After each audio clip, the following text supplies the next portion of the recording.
సూరి జర్రా ఏం చేస్తారో.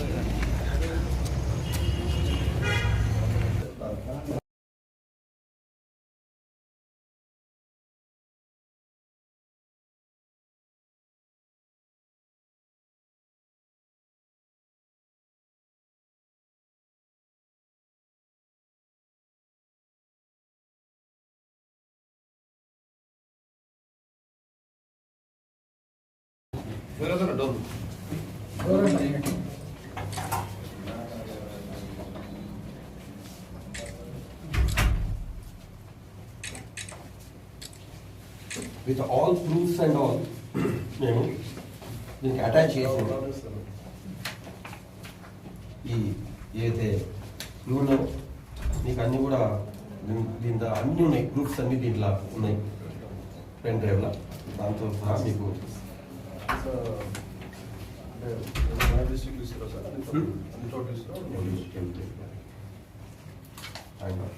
this is a received copy. I have to send it to again to my head office.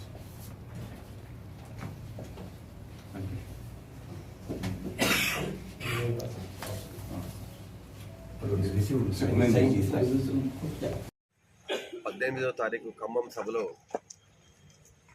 గౌరవ ముఖ్యమంత్రి రేవంత్ రెడ్డి గారు అతని స్పీచ్లో పచ్చిగా బీఆర్ఎస్ పార్టీని పార్టీ కేడర్ని తిడుతూ, అలాగే గౌరవ మాజీ ముఖ్యమంత్రి కేసీఆర్ గారిని తిడుతూ ఈ పార్టీని బొందబెట్టాలి, ఈ పార్టీ పల్లెటూరుల ఈ పార్టీ జెండా దిమ్మెలను పలకొడితేనే ఎన్టీ రామారావు గారికి నిజమైన నివాళి అని చెప్పి ఒక అసభ్యంగా ఒక ప్రొవకేటివ్గా మాట్లాడి పల్లెల్లో మంచిగా ఉన్న వాతావరణాన్ని చెడగొట్టడానికి ఇది ఆస్కారం ఉంది. కాబట్టి అందుకే ఇవాళ మేము రేవంత్ రెడ్డి గారి మీద ఎఫ్ఐఆర్ బుక్ చేయాలి, ఒక ప్రొవకేటివ్ స్పీచ్ ఇచ్చి డిస్టర్బ్ చేస్తే స్పీచ్ ఇచ్చినందుకు అతని మీద ఒక ఎఫ్ఐఆర్ చేయాలని చెప్పి ఇవాళ ఎస్పీ ఆఫీస్కి వచ్చి ఒక ఎఫ్ఐఆర్ ఒక కంప్లైంట్ ఇవ్వడం జరిగింది.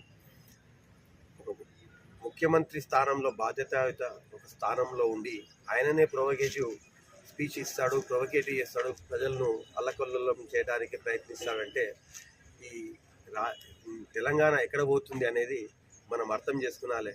ఆయననే భాషకు అదుపు లేకుండా ఎట్లంటే అట్లా మాట్లాడితే ప్రజలు ఎలా మాట్లాడతారు, ఆయన ఎట్లా ఉంటాడో ప్రజలు కూడా అట్లే మాట్లాడతారు. ఏమైనా మాట్లాడితేనేమో సిట్ అంటాడు, ఎవరి మీద ప్రభుత్వం అధికారం వాళ్ళకు ఉందని చెప్పి ఎట్లంటే అట్లా ఇచ్చేసి ఆయన ఇబ్బంది పెడుతున్నాడు.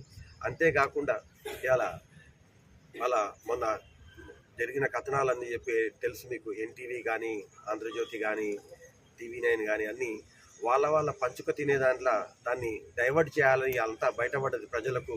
అది బొగ్గు గనుల పంచాయతీ అని బయటపడినాక ఇలా ప్రజలది మళ్ళా మైండ్ డైవర్ట్ చేయాలని చెప్పి హరీష్ రావు గారిని టెలిఫోన్ ట్యాపింగ్ కేసు మీరు సిట్ అని చెప్పి నైట్ నోటీస్ ఇచ్చి వాళ్ళు రమ్మని చెప్పారు. ఎంతవరకు సమంజసమని అడుగుతున్నా. ఆల్రెడీ కోర్టు డైరెక్షన్ ఇచ్చింది, ఆయన క్లీన్ చిట్ ఇచ్చింది సుప్రీంకోర్టు. అవసరం లేదు, నన్ను విచారించే అవసరం లేదంటే కూడా ఒక మళ్ళా సిట్ని వేసి అతన్ని విచారించి ఇబ్బంది పెట్టి ప్రజలను డైవర్ట్ చేయాలనుకునే రాజకీయం చాలా రోజులు నడవదు. ఈ రేవంత్ రెడ్డి ఎప్పుడైతే గద్దె దిగుతాడో అదే ఎన్టీ రామారావు గారికి నిజమైన నివాళని చెప్పి నేను ఈ సందర్భంగా నేను తెలియజేస్తాను. Thank you.